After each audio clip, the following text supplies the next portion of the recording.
નરી ઘટના સામે આવી છે કે વરરાજાને મંડપમાં જ મૃત્યુ થયું। મિત્રો આગળ પણ આપણે ઘણા બધા વિડીયો જોયા છે કે ભાઈ કે વરરાજાની ગાડી પલટી થઈ ગઈ છે, વરરાજાને જાન જતાં પહેલાં મૃત્યુ થયું, એવી જ કંઈક ઘટના બની છે। અત્યારે મિત્રો ગુજરાતની અંદર વાત કરવામાં આવે તો લગ્નની સિઝન ચાલી રહી છે, ત્યારે અલગ અલગ પ્રકારની ઘટનાઓ આપણે જોઈ રહ્યા છીએ। તે ફરી એક ચોંકાવનારી ઘટના આવી છે સામે।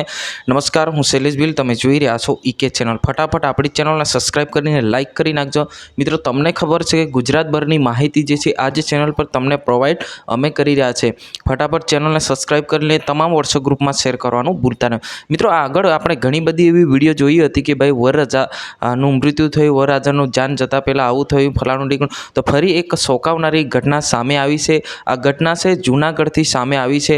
એમ કહેવાય છે કે ગઈકાલે જાનૈયાઓ જાન લઈને આવ્યા હતા અને જાન લઈને આવ્યા અને મંડપમાં ફેરા ફર્યા અને ફેરા ફર્યા પછી પરત એટલે કે પોતાના પરત ઘરે જઈ રહ્યા હતા, એવી એ જ સમયે મૃત્યુ જે વરરાજાને સામાન્ય રીતે દુખાવો થાય છે અને એમને દવાખાનામાં લઈ જવામાં આવે છે અને 2 થી 3 કલાક પછી આ વરરાજાનું મૃત્યુ થઈ જાય છે।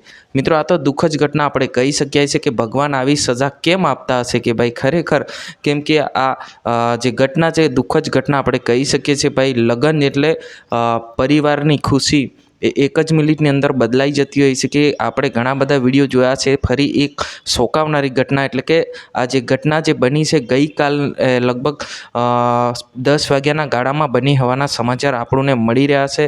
વાત કરવામાં આવે તો જે રીતના કે વરરાજાનું જે આ મંડપમાં એટલે કે ફેરા ફર્યા પછી અને સામાન્ય રીતે દુખાવો થાય છે અને એમને તાત્કાલિક દવાખાને લઈ જવામાં આવે છે અને 2 થી 3 કલાક જ જે હોસ્પિટલમાં દમ તોડી દેશે। જ્યાં મિત્રો આ ઘટના વિશે તમારે શું કહેવું છે જરૂર કોમેન્ટ કરીને બતાવજો। આજની વિડીયો અંદર બસ આટલું જ। તાત્કાલિક આપણે નવા વિડીયોમાં મળશું।